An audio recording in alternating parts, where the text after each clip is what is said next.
क्या आपने कभी किसी कमरे में जाकर सोचा है कि आप पहले भी यहां आ चुके हैं? बातचीत, खुशबू, पूरा सीन दोहराया हुआ लगता है। यह अजीब एहसास दोस्तों डेजा वू कहलाता है। यह एक फ्रेंच शब्द है जिसका मतलब है पहले देखा हुआ। लेकिन यह सरल सा मतलब इस अनुभव के रहस्यमय और परेशान करने वाले स्वभाव को नहीं समझा सकता। मेरे साथ आइए, हम डेजा वू की दिलचस्प दुनिया में उतरते हैं और उन विभिन्न सिद्धांतों को समझने की कोशिश करते हैं जो इस घटना को समझाने की कोशिश करते हैं। डेजा वू सिर्फ परिचित होने का एहसास नहीं है। ये एक गहन और अक्सर भारी एहसास होता है कि वर्तमान में जो कुछ हो रहा है वह पहले भी हो चुका है। भविष्य की इस भावना के साथ अक्सर भ्रम और भटकाव की भावना भी जुड़ी होती है। हमारे आसपास की दुनिया कुछ पल के लिए पहले से रिकॉर्ड की गई फिल्म की तरह लगती है जो फिर से चल रही है। डेजा वू किसी को भी कहीं भी कभी भी हो सकता है।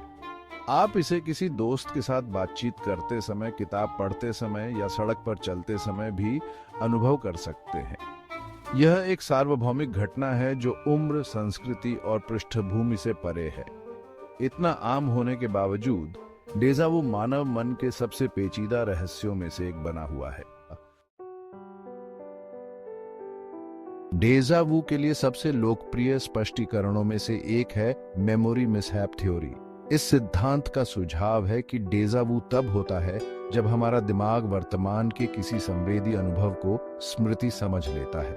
कल्पना कीजिए कि आपका दिमाग वर्तमान के अनुभव को गलत फोल्डर में सेव कर रहा है जो पिछले अनुभवों के लिए बना है। इस गड़बड़ी से आपको ऐसा महसूस हो सकता है कि आप वर्तमान क्षण को पहले भी जी चुके हैं।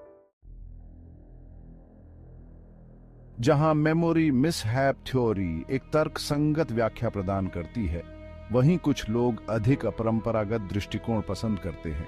समानांतर ब्रह्मांड सिद्धांत, जो अक्सर साइंस फिक्शन में पाया जाता है, बताता है कि हमारा ब्रह्मांड कई सहविद्यमान ब्रह्मांडों में से एक है।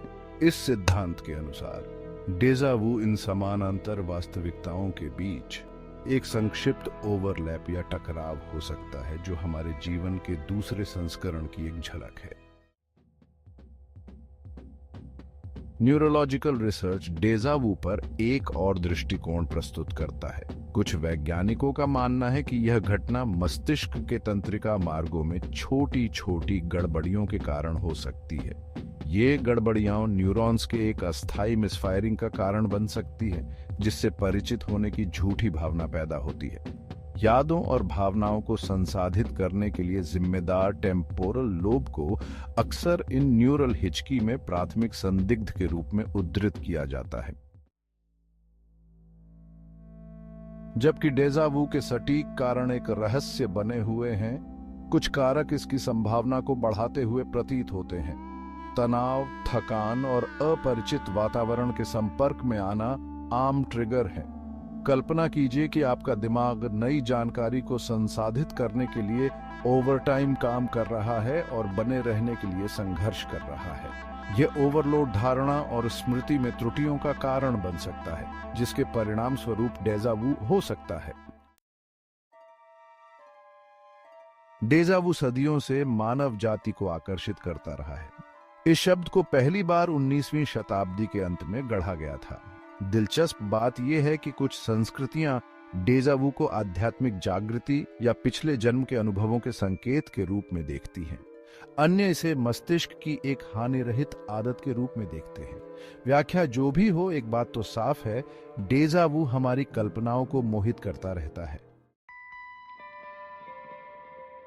क्या आपने कभी डेजा वू महसूस किया है? हमें अपनी अनोखी कहानियां बताएं, अपने अनुभव नीचे कमेंट्स में साझा करें और हमारी समझ को और गहरा बनाएं। और ऐसे और रोमांचक वीडियो के लिए हमारे YouTube चैनल को लाइक, शेयर और सब्सक्राइब करें।